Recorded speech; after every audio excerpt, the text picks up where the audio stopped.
You didn't choose your habits. You didn't choose your fears. You didn't choose what feels normal to you.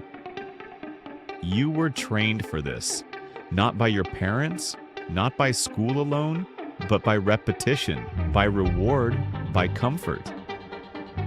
Think about it. The way you wake up, the screen you check first, the work you repeat, the work you delay, the things that drain you, and the things you quietly call responsibility. None of that appeared overnight. It was installed, slowly, quietly.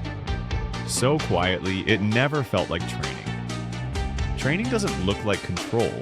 It looks like routine. You repeat something long enough, it stops feeling chosen. Comfort turns into obedience. And obedience becomes invisible. That's why it works. Notice how often you feel busy but rarely feel fulfilled. Notice how tired you are even on days nothing meaningful moves. That wasn't discipline. That wasn't ambition. That was conditioning. And the most effective part? Training doesn't end when you grow up. It moves inside you. You start enforcing it on yourself. You correct your own thoughts. You justify your own limits. You explain your own cage to others. That's when systems stop needing force, because force creates resistance. But comfort creates agreement. Agreement keeps you quiet. Agreement keeps you busy. Agreement keeps you repeating yesterday while calling it stability. Look around. People from different cities, different backgrounds, different cultures. Yet somehow, the same goals, the same fears, the same definition of success.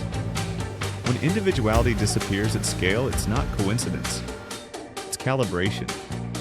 And here's the part that matters. Seeing the training doesn't free you. Not immediately, but it gives you something far more dangerous than motivation. Distance. Distance between you and what you were told is just how life is. Distance is where patterns become visible. Distance is where autopilot breaks. And once autopilot breaks, the system can't run quietly anymore. This isn't about quitting everything. This isn't about rebellion. This isn't about escaping society. This is about regaining authorship. About choosing consciously instead of reacting automatically. About designing your life instead of adjusting to it. If you stay here, you won't be told what to think. You'll be shown how thinking was shaped. And yes, it will feel uncomfortable sometimes. That's not a side effect. That's the point. Because growth doesn't begin with answers. It begins with better questions. And this is where the blindfold comes off. Not to escape the system, but to outgrow it.